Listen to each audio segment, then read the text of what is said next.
Good evening and welcome to another edition of Inside the Issues. The show is produced and sponsored by the League of Women Voters of Richfield. My name is Maureen Scalia and I'm the moderator. Tonight I have very distinct pleasure of three longtime residents of Richfield, and we're continuing the discussion we began last month. Last month we talked about the 30s and 40s in Richfield. This month we're going to talk about the 50s and 60s, which was really a boom time for Richfield, right? Definitely. So my guest tonight, on my far left, Ruth Ann Clay. And many of you who live in Richfield know Ruth Ann. She was a big mover and shaker with the Historical Society, and a lot of what we have today is due to her hard work. It's true. And next to her in the center here is William Herb Walter. Doty. W. Herb W. Doty. Herb. There we go.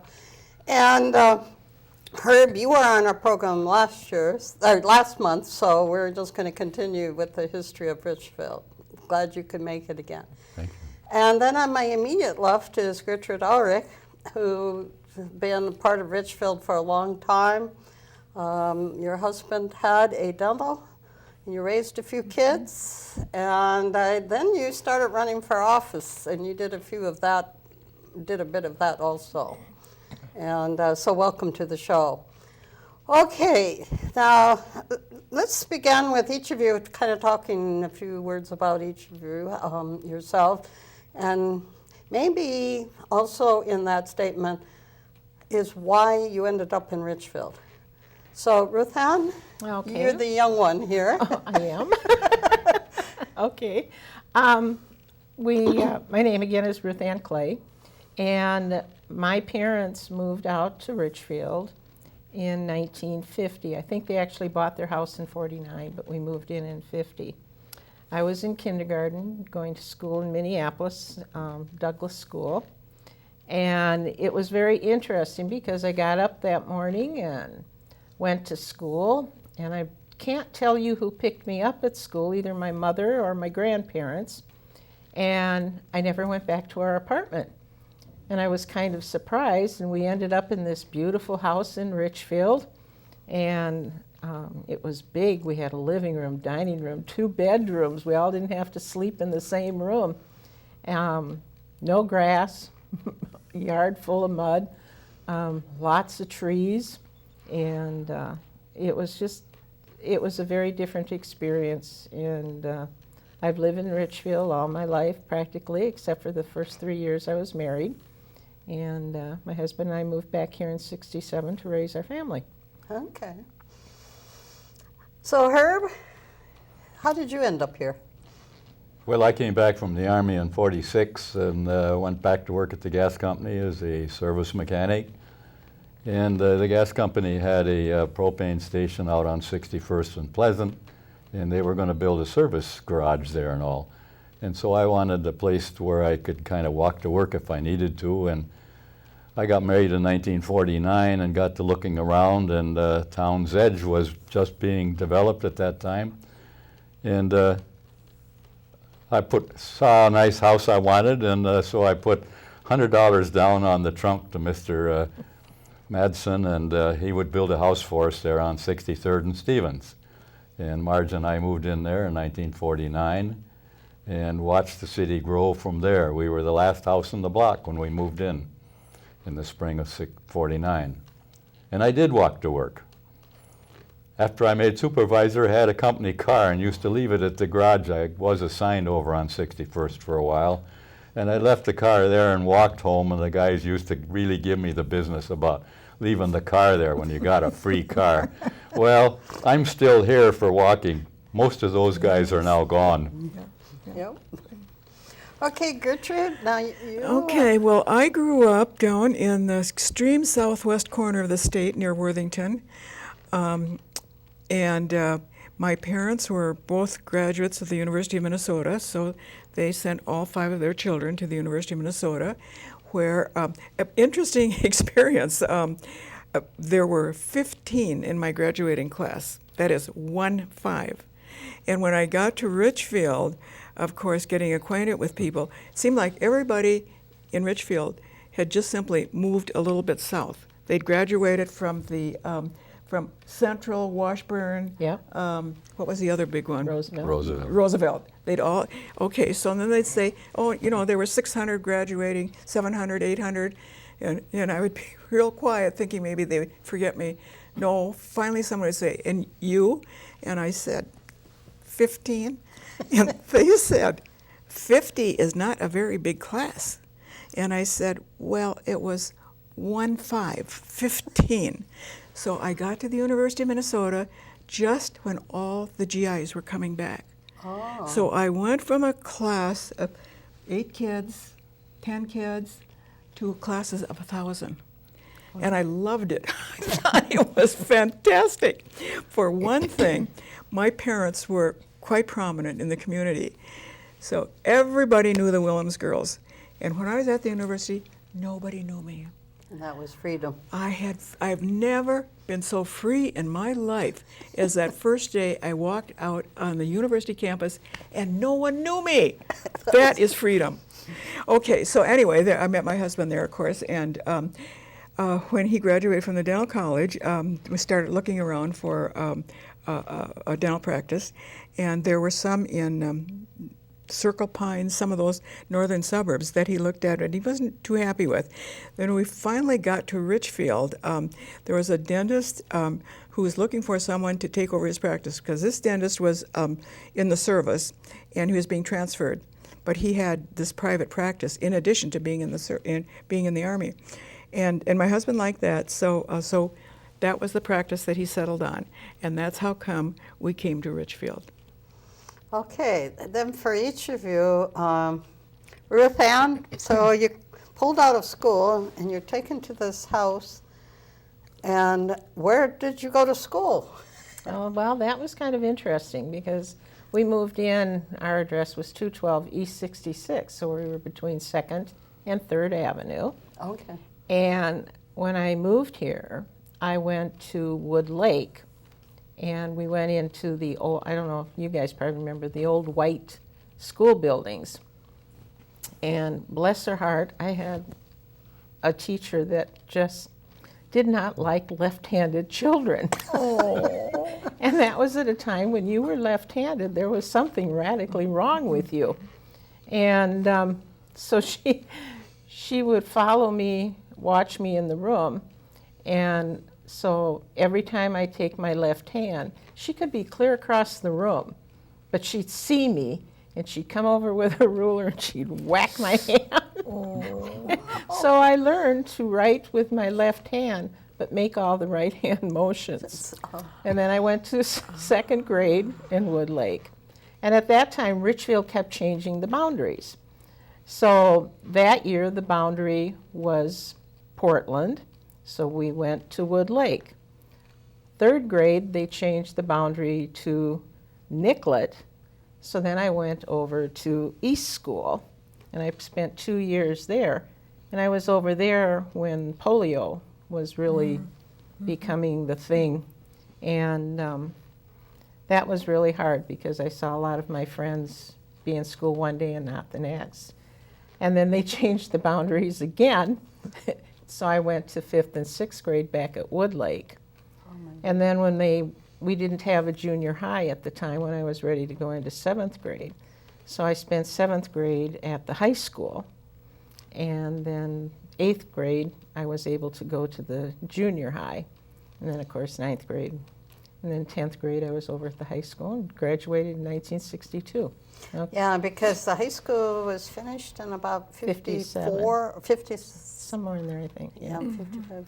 Early 50s. Yeah. So, but it was a fun time to grow up in Richfield. And when you called and asked if I would do this, I kept thinking, my gosh, my block, I think we have 2 little children in it where I live now. And our block at that time, when I started figuring it out, we had 38 kids just in our small block. And I had, most of my classes were 30 or 32 students. which nowadays they think is, you can't learn in that type of an environment. And it was a very simple life. It really was, and it was an enjoyable time. I think the 50s and 60s were the best time to grow up in Richfield. I really and truly do. Our moms, most of them didn't work.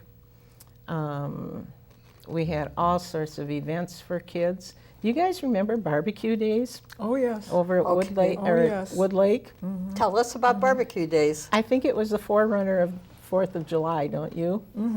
Probably. That was. They had kiddie parades, and I think we had picnics over there, and was there entertainment, I think.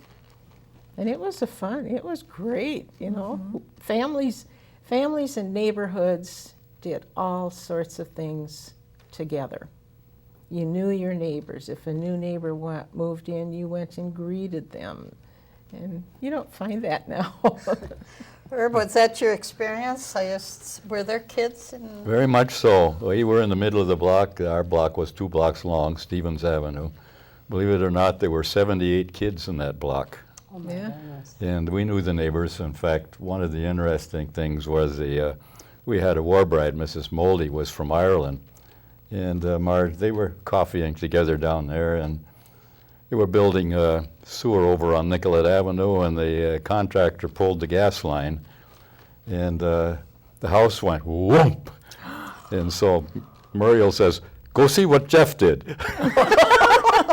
That was the kids' age, And they were busy putting the prunes on the fence, the little pickets. They were pushing prunes down, and the juice all running out. Well, anyway, I came over from the gas company on business on the thing, and the kids were running over there to see what happened. I says, "You go on back home." This happened over there on 64th and Nicollet. So Dad pushed them back. So Gertrude, so there you are, a new bride? Yes, right. We were newly At married. that point, kidless. Yes, oh yeah, right. All our children were born and raised in that lovely home, which no longer exists, unfortunately, on 76th and Aldrich. And as Ruth Ann pointed out, everything was open. So kids could go back and forth. We had a Yep. great community. And as I like to say, at that time, every single woman was either pregnant or had a babe in arms. Yep. True. So, it was a shared experience.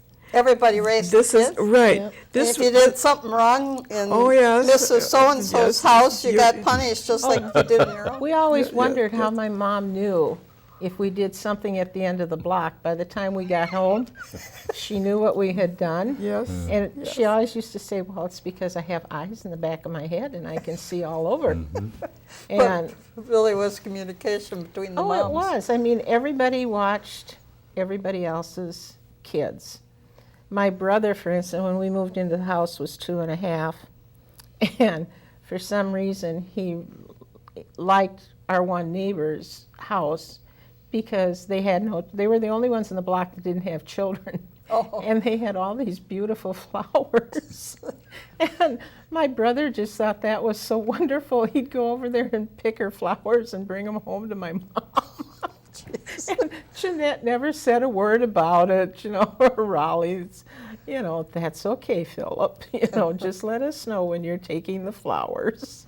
Oh, cute. And I don't know, pretty much everybody, dads in particular, built outdoor fireplaces because we could burn our leaves.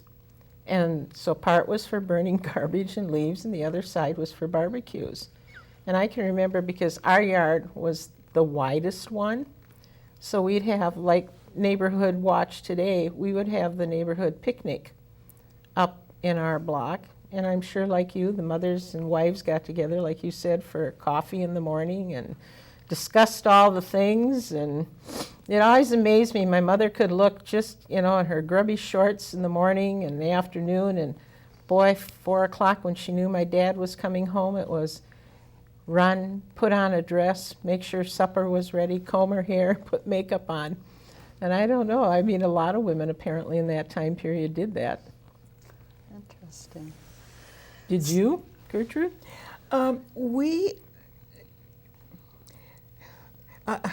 I was not much for dressing up, and I was not much for wearing a dress. I very seldom wore makeup. And the other women in the block didn't either. But all the kids would have a nap. Every afternoon at 1 o'clock, all the kids would go down for a nap, and they would sleep until 3. Wow. And then all the kids would get up, all the mothers would congregate in we had a corner lot, so congregate about the middle of the block. And I think of that nowadays, we'd have Kool-Aid and cookies. Now, who would be satisfied with Kool-Aid and cookies? Who in would leave today's their world? kids alone in the house for that long? Well, they wouldn't be alone, they'd be there. But was after nap time? After nap time. Oh, after, right, okay. Right, after nap time, all the kids, and this, one of the reasons the home in the middle of the block was so popular, because they had one of the first big pools. Oh. I don't know what you call, what they're not sunken pools, but a Just big plastic the pool. And so all the kids would want to go there so they could be in the pool. Yep. So the mothers would be sitting there, not too dressed up, Ruth Ann. In fact, quite the opposite. And we'd all be happy. The kids and the mothers would all be happy with a little glass of Kool-Aid and a Yep. cookie. That's all. Just that made us happy. Yeah, it's a different time. So, so here we are in the early 50s, mid 50s. At this point in time, how much of Richfield has houses? Very Half little. of it? Three-quarters? Well, No, there no. were when we moved here in 52, the population was 17,000. Okay. And there were no rental apartments at all. No. And this was a problem. My husband needed employees, and there was no place for them to live. Eventually, of course, the apartments got built along Cedar and all those apartments. But for a while, that was a real problem for us, because it meant that we had to recruit people who lived close enough so that they could take the bus out to Richfield. And that was going out when you lived in Minneapolis, and you would take the bus out to Richfield. Oh, I know, And when we moved out we to- were on. No, go ahead. Okay, we were on 76th Street, so it was a ride, but it would be that these young women would have to live within walking distance of the bus line, so they could take the bus into my husband's So office. you did, even though Richfield was maybe half developed, three-quarters developed by then, Not not in the 50s. No, it was not 3/4. Certainly So- not. Maybe Well, people, even half is kind of stretching it. I Right. think thousands and thousands of houses were built in the 60s. Yeah. Oh, so it's- Construction really started in the late. Now, Herb, you may have a different view of this or memory of this, but it seems like to me. See, we lived there in 52. We had all this problem trying to find employees, and it seems like to me that construction started. Now, roads, that's a different story. We can get into that too. But it seems like to me that the construction of these houses all started like in towards the end of the 50s, and then in the 60s it exploded. Yeah. Then we had houses, building going on all over Richfield. when we moved into our house, they did we were 3 across facing 66, and they were still completing the houses behind us. Yeah. Where House of Prayer Lutheran Church was a farm field. Apple Lane, people often talk about, oh, Apple Lane, I wonder where it got its name. It was an apple orchard. Yes. so that yes, whole yes. area there Right. north of 66. The only house on Apple Lane was the old farmhouse.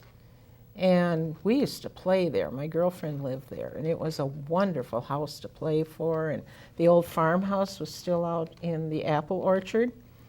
And we kids would play in there, and it was pretty dilapidated. And I remember one time Jolly and some other officers Leo showed Jolly, the engineer. up and made this big deal. We heard them coming. And so there was an attic in there. We were up in the attic laughing away like they couldn't hear us down there, and it's like, oh, I sure hope the kids aren't in here. This really isn't smart. But then when, we thought, oh, well, if they catch us, they'll take us to jail. But we used to sit in the apple trees and eat green apples all afternoon. And I'm assuming the Aldridges began to sell off the lot. And then all of a sudden, all these houses show. started coming in. And I almost burned them all down. There were apple orchards down where we live too on Yep. Well- Old Highway 100, between Highway 100 And which is now 494. Right. Yep. And I remember there were the only commercial building there was the florist. There was a florist on the corner of 77th and Yep. Lyndale. There was a florist. That was the only one there. And then when Baden's built the bowling alley, oh, that was a big deal. Oh, that was so important. And you could see, and Baden's put in a red neon sign, first one in Richfield. Big, big, big deal. And our kids would rush to the corner, to the southwest corner of our house because you could see Baden's neon sign for there. So they would have to, when it got dark, they would rush into that corner and see if Baden's had turned on their light yet. When did the infamous motel, Oh, was that Yeah, built on it was- Lyndale? yeah, right. The Mhm. Oh, little now that's- cottages? Yes. Why did you say That, the that word was infamous? infamous. Well, They had a pretty So bad what record. time is this? okay, everything that infamous implies. Was that yes, hotel? Yes, Yeah. right. It was on the about 77th and Lyndale. There were two of them, one on one side and one on the other side. And yes, what went on there was what you might guess. And didn't some official, city official or something get caught? It was just, it was a scandalous place for Yes. Sort of a Richfield. Peyton place? And even as a teenager, I knew you didn't go near those places. That was pretty far south for us because we were up on 63rd, You you didn't know. get and involved they- in all that gossip. Oh, no, the streetcar came to 62nd at that Yes. time, Yep. you know, Yes, so right. that we went the other way. We could walk through the park to catch the streetcar downtown, and that was only 20 minutes at that time because downtown? they had put the President cars on the Nicollet line, and you know, if you were behind a car, you couldn't pass it because people were coming in. You couldn't get by one of those new streamlined anyway, the pickup they had. Well, they built a hub about that time in 1950, you know, so that became our neighborhood. We didn't go much south from there. You missed all the life on the south end. Yes. The Northerners were much more well-behaved, I suppose. Yeah, you I could had say. driven through on 2nd Avenue before I built the house there on Stevens, so some of those were built already. And then over toward Peterson's, we're still farming over on Portland. Yep. Okay. Well, I used to see when I would hang clothes out on the line. We actually did that in those days. Yeah. Yes, the clothes went out on the line. Yep. And when I'd hang the clothes on the line, now this is 76th Street, when I looked across 100, there would be cows in the pasture there for a long time, a long, long time. Getting back to the really early days, well, as I said, we were looking at Richfield before the tornado, 1950. Oh, do was we that? want to talk about the And- tornado? 51. It seems like in we're going 50 everywhere okay. here, but we were looking. We were looking there at that time, and there were a lot of trees in Richfield. It was There were. very impressive. Canopies. Yes, it was beautiful. One of the things that made it very attractive to us, of Yep. course. Okay, so we drove around looking at Richfield and looking at what was available, and then the next year, and of course we were both in school, so when school started, that was the end of that. Then when we came back next year, those trees were all gone. Yep. 66. It was all They, leveled. 66 was a 2-lane blacktop Yeah. road when we moved in, and in front of our house, we had this huge mound of dirt, and there was a big, I'm assuming it was an elm tree, I don't know, but we had this big, Cottonwood. I don't know if, Oh, I don't think it was a probably. Oh, yeah, cottonwood, we had but a there lot of were a lot of them cottonwoods then. around. We had a lot. We still have a lot of Yeah. cottonwoods in Richfield. But it was so pretty. You could drive down almost all the streets in Richfield, and it was like they just planned the trees to form this canopy. It Portland, was just especially beautiful. Portland Avenue. Yeah. But was- there were was really- farmlands, so where there were farms and they were doing the farmers, they couldn't have had the trees there. So Yeah, but there maybe was a for day. young- No, there was You a see, day. west of Lyndale was Augsburg Park, and then west of that was the old Oak Savannah, which still is. And those houses Oh, over that there, was those still lots were there. choice lots. Oh yeah. Marion, my friend's lot they bought their lot there in about 1950 and built a house on 68th in James. And those houses were built, see, before the war or right during that time. Yep. And that end of Richfield built up first toward Penn. Okay. And there The was tornado came down, you know, it came down from Penn, from the hill up on Irving, where the school is now, Kenny School. Came down, it missed, it raised up above and went above Bachman's. And it Okay. took the streetcar, it went between us on 63rd and the streetcar. The streetcar was on the turnaround there. It took the streetcar up off the trucks. The truck stayed on the track. Streetcar was upside down in the pond there. For heaven's And sake. the neighbors 2 houses up from me, it came through Kitty Corner. And we had clothes and stuff, lumber from Kitty Corner over in our yard there on Stevens Avenue, Kitty Corner being on Lindale. It went through there and blew hard, then it kind of raised up. It took my shingles off there on 63rd. Then it raised up there, and then it dropped down on 5th Avenue and cleared out 2 or 3 houses there. One of them, the guy was taking a shower, and it took the house off from him and left him there. One of the babies was blown out into the field, and they picked him up afterwards. He wasn't hurt. Oh my And the next goodness. morning, the house that had blown away, they had torn the gas meter off, and the gas was blowing there from the service yet in the morning. Nobody gotten over there. Well, of course, Nicollet Avenue was closed off because of all of the trash. And the power line, when they on there on the railroad track on Pleasant, when the tornado went through the power line, the wires blowing back and forth together arced, and it actually burned up most of the copper on the wires. I remember I went over there and the line crew was looking for wire, and they've already stolen the wire here. I says, oh no, that burnt last night. I saw it go. And so then they found some little ends with burnt balls on it, and they said, well, you're right. That So was it was scary. quite a storm there. Do you remember? I mean, here you I- are, Oh, what? yeah. Yeah. 5, We went down 6, to the 7 basement. years My old? brother had, my grandparents had taken him up to the lake up north, and I was home. And I just remember my dad just scooping me up and running for the basement and hearing this horrible noise. And the next day, when we went, well, later that, and I remember the house down on 63rd and 3rd, the corner house on the south side, Would have been 64th. 64th, okay, yes. 63 don't go through. That's right. Well, that was where my aunt, but Yeah. the whole one side of the house and the back of the house was gone. But the napkins on the table, it must have come around dinner time or something. Yeah, well, it was 9 around o'clock, 8 9 or 9 o'clock. o'clock. And the napkins, as a little girl, it just impressed me this whole part of the house could be gone. But the napkins and the dishes were in the same place on the kitchen table. And when you drive down Lindale, the majority of the businesses were disrupted.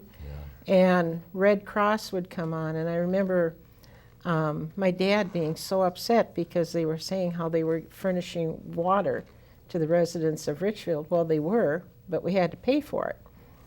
And it was just, you know, I hope I never have to go through something like that. It was really scary as a child. And we were very fortunate. Our whole block was not damaged at all. See. But boy, 64th and down, it was just Richfield amazing. was the biggest municipality that were all private wells and private sewers. Mm-hmm.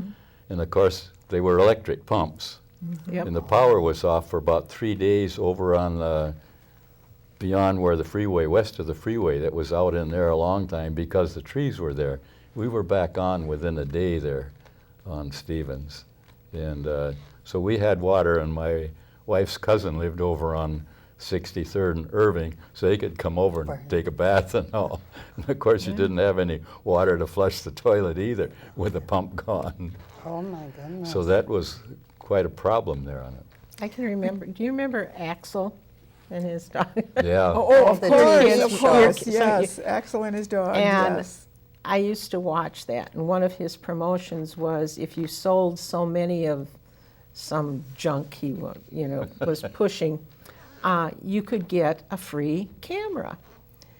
Well, I wanted that camera in the worst way, so I went out, I sold the stuff. I think half of it came back. But I got this camera, and at the time, the hub was being built, but they were also putting in the sewer on 66th.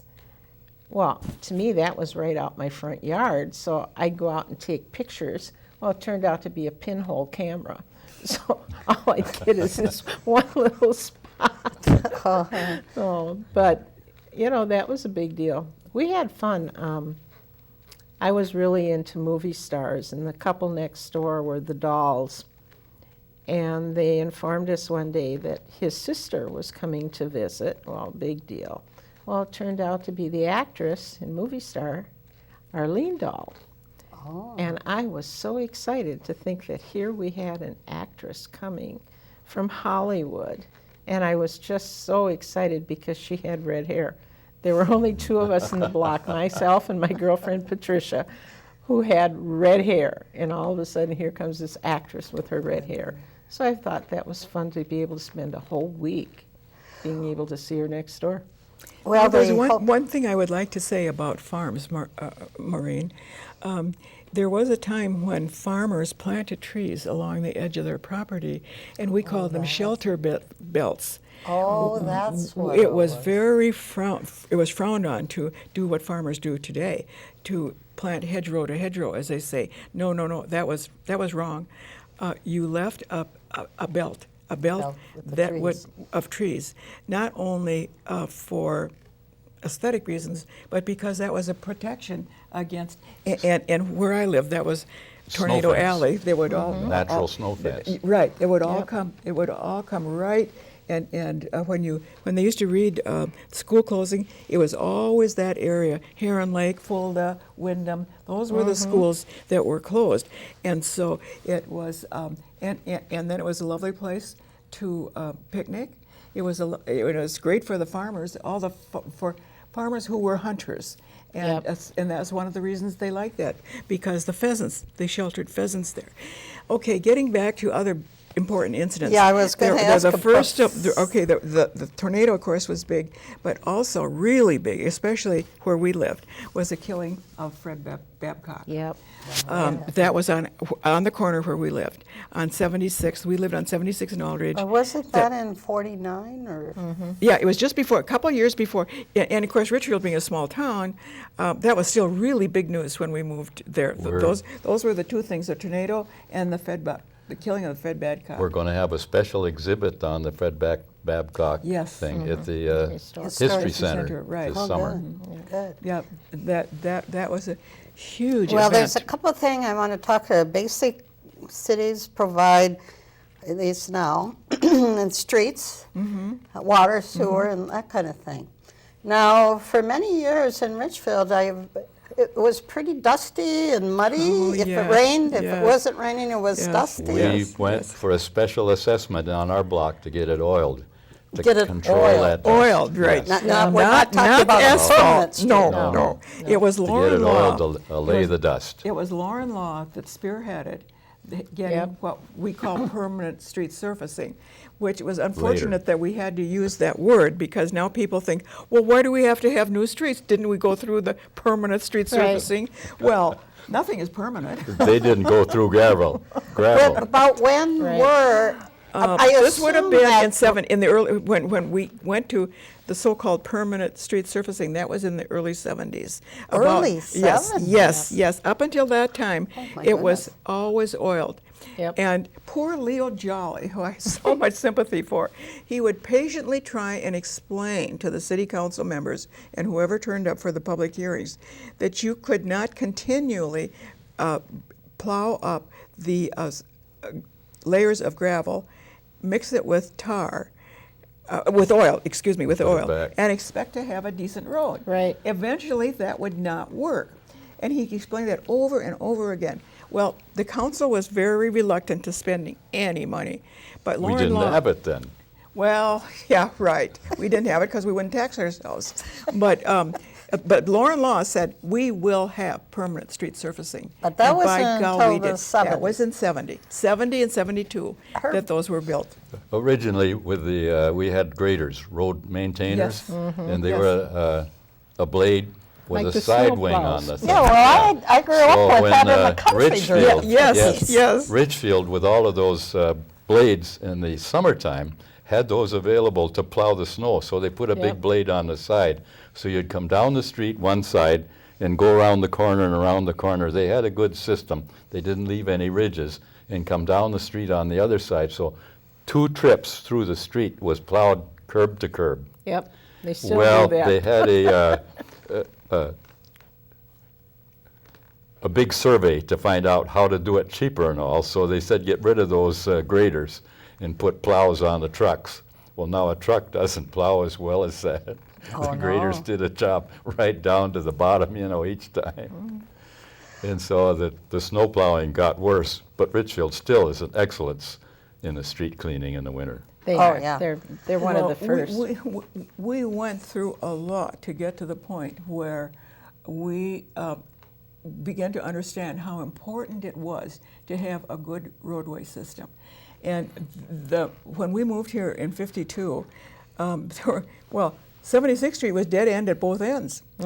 And then eventually it grew to have thousands of cars daily on 76th Street. Well, when MnDOT presented those, I was on the Planning Commission at the time, when MnDOT presented the forecast for what was going to happen to 66th and 76th Street eventually, including myself, we wouldn't believe that. We Well, part would of not it, the believe- utilities weren't in yet. Well, that Right, was yes, my yes, next thing yes, is, Yes. right. Because I remember when they started putting in I'm assuming, because I was young, the big pipes, I'm assuming, are the sewer pipes. You put on what was in the bottom first, that was the Right. sewer. And And Southdale got us to get the sewer in. We had a connection with the engineers that when Southdale needed to connect to the metropolitan sewer system, Richfield rode along with it and added a little. So we got our main trunk, came through Richfield, kind of free, but not free. But that was the first thing in. Then, of course, it was to build the laterals afterwards. yeah, And they went because in first. everybody had their own water, and Yep. everybody Oh, had yes. their own And when you put the septic sewer tank. in, Septic you lost tank. your Oh, water my lots of gosh. places. Yes. Yeah. Those over Right. on 78th and 77th, close to the Highway 100, when they put that in, their wells all dried up. That was the next problem, you see.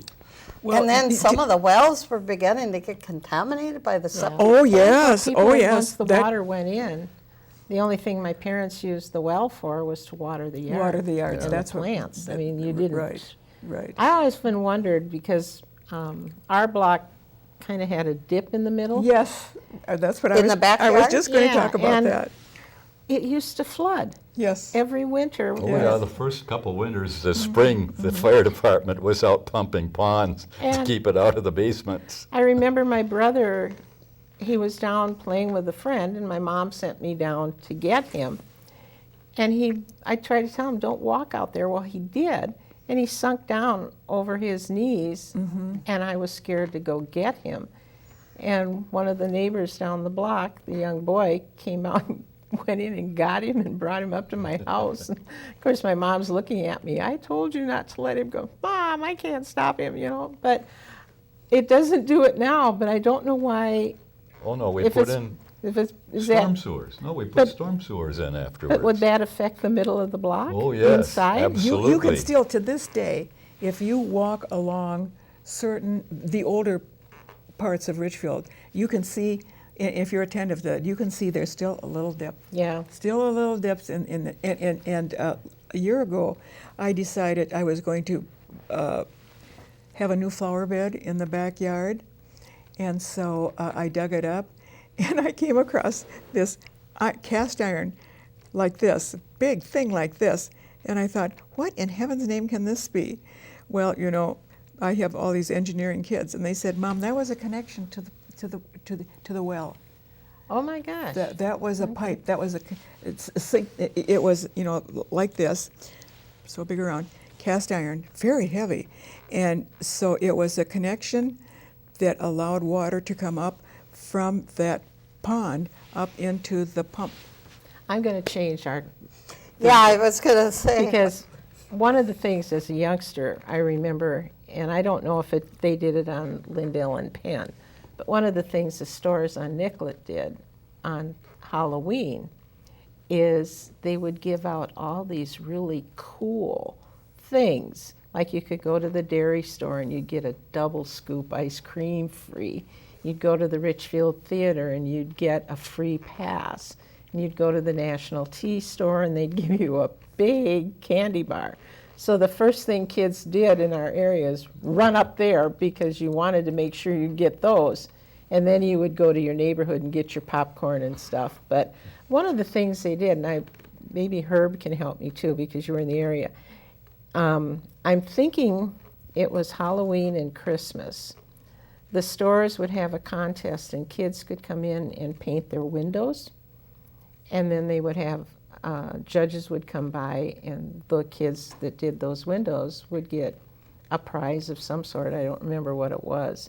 And so there were a lot of things in the community that businesses did because there were so many children in the area that, you know, they kept them going and kept funds going. And I think the biggest loss for us is when the dairy store went out. Of course, I came from Anoka, which was known as the Halloween thing. Right. as a Oh, kid. yes, right. So this didn't mean much to me in Ridgefield. It was old hat there. Little I didn't peanuts pay compared to attention what- to what it. you had. Let's talk about some of the stores and businesses. Now, you're saying that the hub area, that was one of the Yes. first real main kind of shopping for 1950. Richfield. It was, well, it was Yes. the first one in the country of its Yes, kind. Yes. it was. Was That the was a first- big, big Penny's, deal. New right. England Furniture. Yeah, There were what some were some of terrific the stores stores? there. Corner and Plaza. Penny's The plaza. catered to women that sewed at that time. Mm-hmm. And when they went to Southdale, Mrs. Marble left, but the Penny store, you couldn't And- get clothes and buttons and that kind of thing And you anymore. could put things on layaway. Yeah. As a teenager and babysitting, oh man,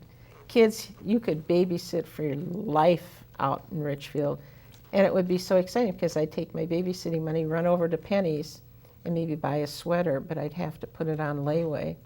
So, but the businesses, I think, do you guys remember National Tea's fire? Oh, yeah. Yeah. What Yeah. is that? Right, right. It What was on it? 66th and Nicollet, and it was late Next at to night. where the Richfield drugstore is. Yeah. Okay. Well, And- it's not the Richfield drug anymore. No, No. but that's where it was. And we didn't have air conditioning in the house, so the windows were open. And I woke up and it was so bright, the sky was orange, and I thought it was daylight. So I went and got my dad and I said, Daddy, it's, the sun's out. And he goes, no, it can't be. Well, we looked out the window and there's this big glow of smoke. And by the time half the neighborhood got up there to look, we realized that National Tea was on fire. And that was a big deal, especially. And of course, Dairy Queen, which has been there forever. Yeah. That was Oh, the- that was already there in the 50s? Yes, Oh, yeah. that's the Yeah. same Yeah. place. At the same place? And Yeah. Dairy- One of the best. That's Yep. and also the most prosperous.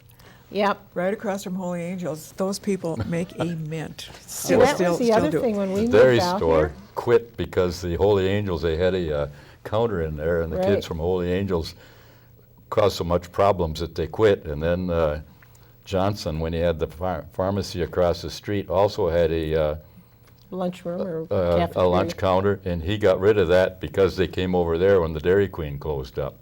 The dairy, or rather the dairy store, Jackson's When dairy we store moved there. out here, because the hub wasn't there, it was Holy Angels, just sitting out in the field. Yes. And of course, it was. Well, there was a Shell station on the corner. There was.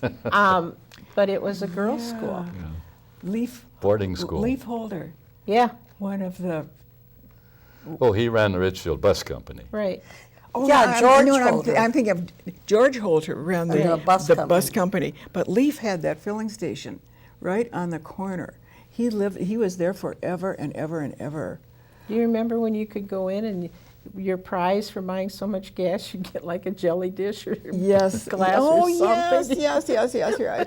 And But you'd get cottage cheese in metal cups. Well, that was down on Lindale, though. Yeah. Getting back to those businesses, we had a theater there. I wanted to The- say, where yes. was the theater? Where Of the course, the bank is Where the now. bank is now. Right on 65th and Nicollet.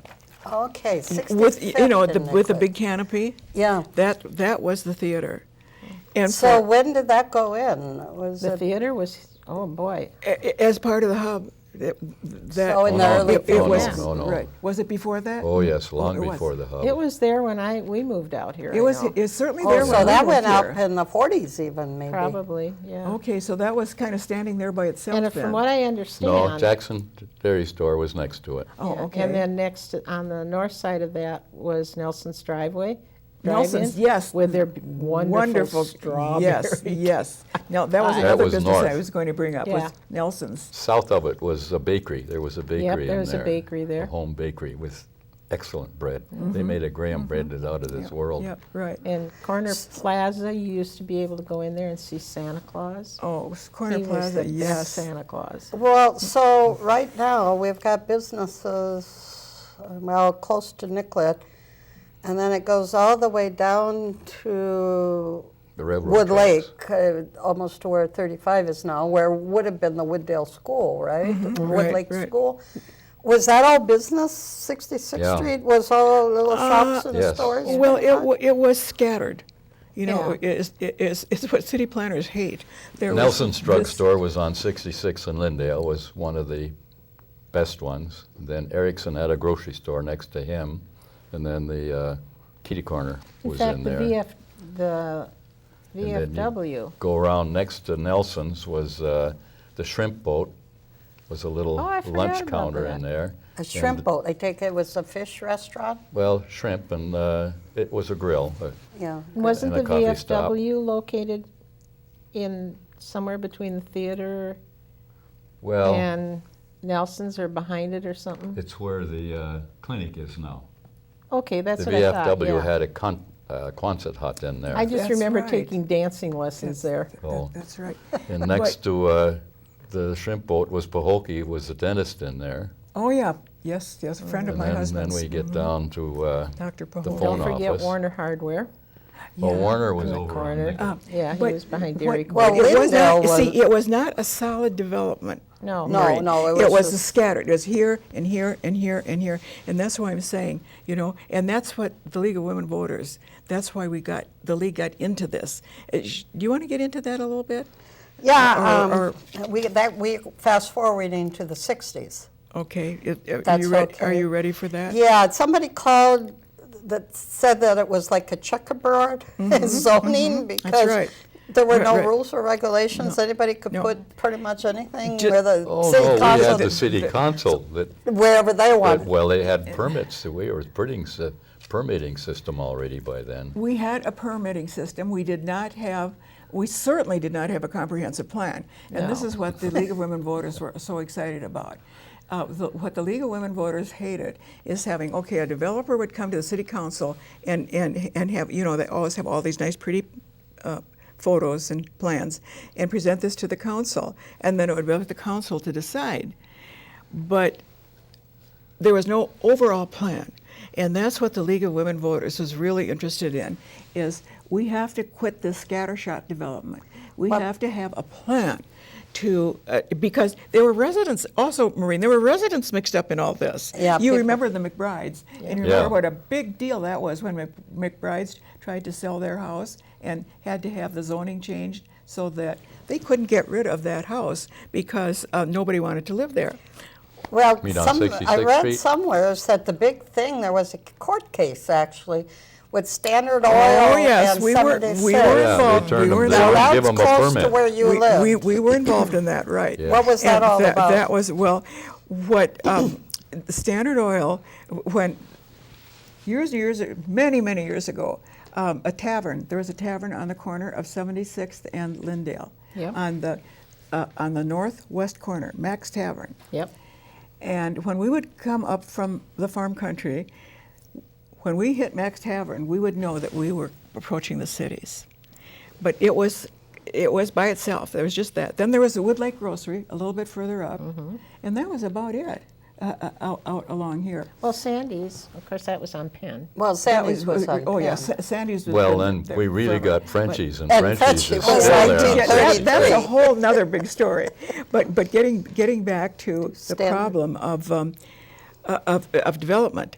So okay, now Richfield, of course, was growing by leaps and bounds. No comprehensive plan. No idea of where it would be appropriate to have housing or commercial development or what.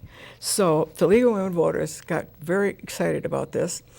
And the League said, what we have to have is a planner. We have to have an urban planner who, well, of course, the city council hated the word urban. That was a mistake to start with. But we needed a planner to make sense out of what's happening here.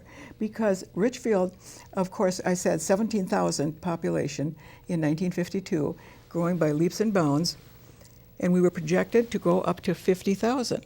Well, we never hit 50,000. We got close, but we never hit 50,000. And so with this going on and all these developers crowding in, wanting to build, how are we going to handle this? We have to have an expert to handle this. Oh no, the city council did not want that, not at all. And dear old A.P. Anderson, who I really, really loved, said, no, you know what'll happen? We'll hire a planner and then he'll have to have a secretary. So then we'll have 2 employees, and then they'll have to have a department, and it'll just grow by leaps and bounds. So Standard Oil. Okay, so, yeah, I kind of skipped over that. Okay, so Standard Oil wanted to build where Mac's Tavern was, okay? So all the neighbors then, and there were a lot of businesses at that time, prosperous businesses there. There were probably 2 filling stations there already. Yes, Yep. there were Dell's a restaurant. And at that time, the people who owned these businesses also lived there in the neighborhood. So this is a powerful group of people. Lindale, we call ourselves the Lindale Neighborhood Association. And we tried to prevent a filling station from going in. So we made a big survey of all, Richfield was loaded with filling stations at that time. Yeah, they were all over the place. So that was the objection on the part. So we didn't need it. We presented the plan with, Richfield, with all the dots where all the filling stations were, and obviously we do not need another filling station. So, and the city council agreed with us, and they opposed having that filling station go in there. Okay, so they sued the city, and the city lost, and the judge was I don't remember his name anymore, but the judge was very nice and very sympathetic, and he said, but we cannot legislate. We cannot find against free trade. If you had a plan to show us how you were going to develop this area and that filling station did not fit your plan, then we could find against Standard Oil. Well, that was grist to the mill of the League of Women Voters. Look at Menards today. Yeah. But look up at the roundabout on 66 in Portland. There's an empty filling station there yet. Yes. And there were 4 on that corner at one time. Oh my goodness. And it was that was all over. So so the Richfield League of Women rose, and we had a pretty big organization at that time, and a lot of active people, and so we presented our petition signed by hundreds of people that we needed to have a planner to help us guide. And no, we do this. Okay, so then I ran for city council in 1968. I could care less whether I won or not, but it was a platform through the League of Women Voters to present our platform. Mm-hmm. Our platform being, we have to have number one, we have to have a city planner, and the city planner has to help us develop a comprehensive plan for Richfield. Okay, I lost the election, which I didn't really care about, but I did well enough to scare the living daylights out of the city council. 6 months after I lost that election, we had a city planner, Bob Worthington. Okay. And he was really very good. Okay, so a few years went by, and then the state mandates comprehensive plans. Richfield, I was so proud of that when I was on the Met Council. I was so proud of the fact that Richfield was the first municipality in the state of Minnesota to have a comprehensive plan, and we did it before the enactment of mandating this for municipalities. And we based our taxes, Lindstrom got the law Ernie through. Lindstrom. Ernie Oh, Lindstrom. yes, We yes, based our yes, taxes. yes. We were the first to base the taxes on what the market value of a house was. So they went through and they took pictures of every house in Richfield, so that What if was you it thought based on before? whatever they thought it was worth. That's where Earl Moffett. Earl Moffett was the. You remember him? He was the assessor, and it was what what he thought they were worth. He made the decision, right? He Yeah. made the decision as to what they were worth.